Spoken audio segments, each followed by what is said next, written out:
Hello all my dear students, अभी अपन लोग करने जा रहे हैं क्लास 10 चैप्टर 6 ट्राइंगल। और उसमें भी सबसे इम्पोर्टेंट टॉपिक जो आपके है बेसिक प्रोपोर्शनल थ्योरम, आधारभूत समानुपातिकता प्रमेय। इस वीडियो के अंदर जो आपके लिखा हुआ है वो सारा हिंदी के अंदर लिखा हुआ है। और तो अगर किसी बच्चे को डाउट हो तो वैसे इंग्लिश में कमेंट सेक्शन में पूछ सकता है, मैं उसका आंसर दे दूंगा। तो अपन लोग बेसिक प्रोपोर्शनल थ्योरम आधारभूत समानुपातिकता प्रमेय समझते हैं। इधर देखो, सबसे पहले तो आधारभूत समानुपातिकता प्रमेय क्या कहती है। अगर आपके पास एक ट्राइंगल है और उसमें अपन लोग एक साइड के पैरेलल क्या करते हैं, एक लाइन ड्रॉ करते हैं, तो वो क्या करती है, लाइन आपके इस ट्राइंगल की दो बाकी बची हुई साइडों को बराबर रेशियो के अंदर क्या करती है, डिवाइड करती है। यानी यहाँ पे अगर एबीसी आपके पास ट्राइंगल है और डीई किसके पैरेलल है, बीसी के पैरेलल है, तो ये जो डीई लाइन है ना, इसको बराबर रेशियो के अंदर क्या करेगी, डिवाइड करेगी। 9th क्लास अवॉइड है। इधर देखो, अरे यहाँ पे अब उसके बाद देखो आपको गिवन क्या है, एबीसी एक ट्राइंगल है जिसमें बीसी किसके पैरेलल है, डीई के पैरेलल है। अब उसके बाद आपको प्रूफ क्या करना है, एडी अपॉन डीबी बराबर एई अपॉन ईसी, यानी इसको समान रेशियो के अंदर आपको प्रूफ करना है। अब उसके बाद देखो अपन ने कंसंट्रेशन क्या की, जो आपने कंस्ट्रक्शन की है वो आपने क्या की है, यानी रचना क्या की है। तो ध्यान से सुनो, सबसे पहले तो आपकी जो रचना है वो अपन ने क्या किया है, बी को ई से मिलाया और सी को डी से मिलाया। उसके बाद ई जी आपने परपेंडिकुलर किसके ऊपर डाला, ए बी के ऊपर, और डी एफ को परपेंडिकुलर किसके ऊपर डाला है, अपन ने ए सी के ऊपर परपेंडिकुलर डाला है। तो यहाँ पे ये जो कंस्ट्रक्शन किया उसके बाद अपन ने इसका प्रूफ यानी रचना उसकी उत्पत्ति की है। इधर देखो, सबसे पहले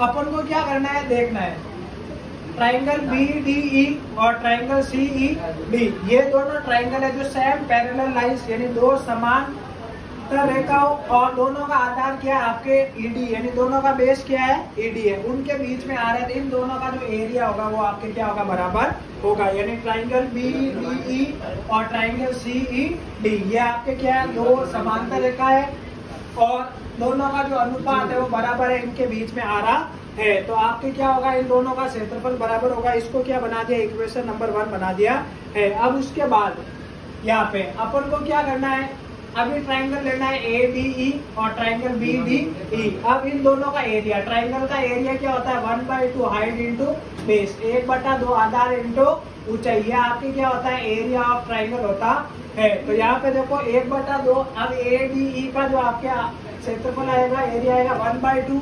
अब इसमें आधार क्या है, बेस क्या है, एडी, और इसकी हाइट क्या हो जाएगी, जीई, क्योंकि अपन को क्या करनी है, ये वाला परपेंडिकुलर ये वाली हाइट है जो लेनी है।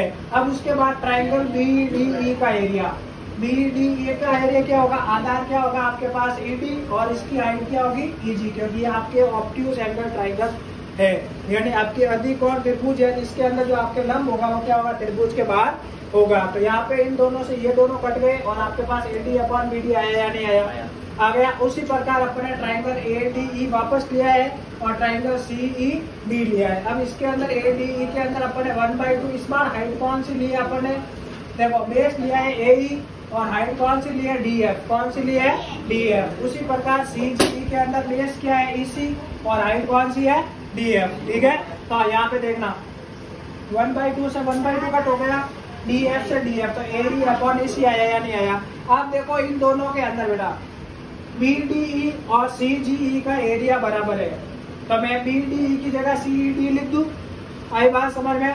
तो यहाँ पे देखो, तो यहाँ पे सी ई डी आएगा, ठीक है ना, यहाँ पे सी ई डी आएगा, तो ये वाला ट्राइंगल है ना, तो यहाँ पे ई सी अपॉन डी, तो यहाँ पे क्या आएगा, सी ई डी। तो यहाँ पे देखो इन दोनों के अंदर देखो एरिया ऑफ बी डी बराबर area of C D C E D, तो यहाँ पे इन दोनों में मैं बी डी की जगह सी ई डी लिख दूं।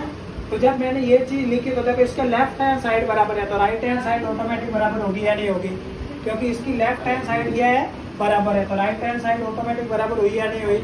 इसको करने का यही मेथड है, पहले आपको क्या करना पड़ेगा, कंस्ट्रक्शन करनी पड़ेगी, रचना करनी पड़ेगी। उसके बाद आपको एक बार A D triangle B D के साथ लेना है, एक बार A D triangle C E D के साथ लेना है, और दोनों बार आपको इसका एरिया निकालना है। और फिर आपने पहले ही पढ़ रखा है, अगर दो पैरेलल लाइंस के बीच में जिनका बेस सेम है तो आपके दो ट्राइंगल होते हैं तो उनका एरिया क्या होता है, इक्वल होता है। ये 9th क्लास के चैप्टर है। तो यहाँ पे आपका क्या होगा, ऑटोमेटिक लेफ्ट हैंड साइड बराबर आएगी तो आपके राइट हैंड साइड बराबर आ जाएगी। आई होप आप लोगों को समझ में आया होगा। और ऐसे ही सॉल्यूशन के लिए हमारे चैनल को सब्सक्राइब कीजिए और किसी भी प्रकार का कोई डाउट हो तो कमेंट कीजिए। और प्रॉपर इंग्लिश मीडियम में वीडियो चाहिए तो भी आप हमें कमेंट करके बता सकते हैं, क्योंकि इंग्लिश मीडियम में ये वीडियो इसलिए नहीं बनाया गया है, मैं नहीं चाहता था कि अननेसेसरी आपको मिटा कर 2-3 बार लिखवाया जाए। Thank you.